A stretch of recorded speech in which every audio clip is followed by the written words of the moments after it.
అక్రమంగా లైసెన్స్ లేకుండా అధిక వడ్డీకి రుణాలు ఇస్తూ వడ్డీ వ్యాపారం నిర్వహిస్తున్న నిందితుడిని అతనికి సహకరించిన వ్యక్తిని అరెస్ట్ చేసినట్లుగా టూ టౌన్ ఇన్స్పెక్టర్ నాగరాజు తెలిపారు.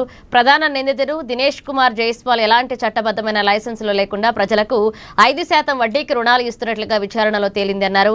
బైక్లు, మొబైల్ ఫోన్లు, ట్యాబ్లు, బంగారు, వెండి ఆభరణాలను తనఖాగా పెట్టుకుని అక్రమంగా వడ్డీ వ్యాపారం నిర్వహిస్తున్నట్లుగా తెలిపారు. తనఖాగా తీసుకున్న బంగారు ఆభరణాలను పరీక్షించడంతో నామండ్ల కిషోర్ సహకరించినట్లుగా గుర్తించామన్నారు.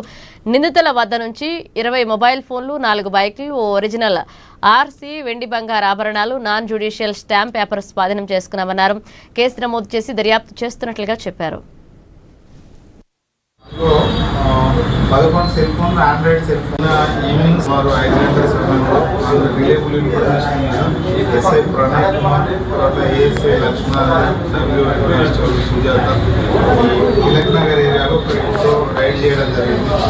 ఎలాంటి వ్యాలిడ్ లైసెన్స్ లేకుండా ఇంట్రెస్ట్ ఇస్తున్నాడనే ఇన్ఫర్మేషన్ రైడ్ చేస్తే ఒక person Dinesh Kumar Jaiswal son of Babulal 48 years Tilak Nagar అనే పర్సన్ ఇంట్లో రైడ్ చేస్తే అతని దగ్గర దాదాపు ఒక 4 బైక్లు, తర్వాత ఒక 20 సెల్ ఫోన్లు, అందులో 11 సెల్ ఫోన్లు, ఆండ్రాయిడ్ సెల్ ఫోన్స్, తర్వాత 11 సెల్ ఫోన్స్ ఏమో కీప్యాడ్ సెల్ ఫోన్స్, 2 ట్యాబ్స్, తర్వాత ఒక 1 బాండ్ పేపరు, తర్వాత 6 ఒరిజినల్ ఆర్సీ దొరకడం జరిగింది. అదేవిధంగా గోల్డ్ ఆర్నమెంట్స్ 2 ఇయర్ స్టడ్స్, ఒక లాకెట్, తర్వాత ఒకటి సిల్వర్ రింగ్ దొరకడం జరిగింది.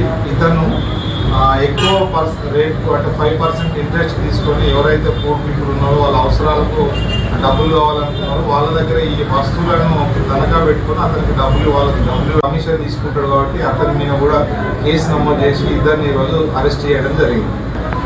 ఎవరు కూడా ఇట్లా వితౌట్ లైసెన్స్ లేని వాళ్ళ దగ్గర డబ్బులు తీసుకోవద్దు. డబ్బులు తీసుకున్నా కూడా ఒకవేళ ఇట్లా ఎక్కువ % ఇంట్రెస్ట్ అడిగినా లేకపోతే వాళ్ళని హరాస్మెంట్ చేసినా కూడా డబ్బులు మళ్ళీ రిటర్న్ ఇవ్వమని పోలీసులకు కంప్లైంట్ చేస్తే వాళ్ళ మీద ఎవరైతే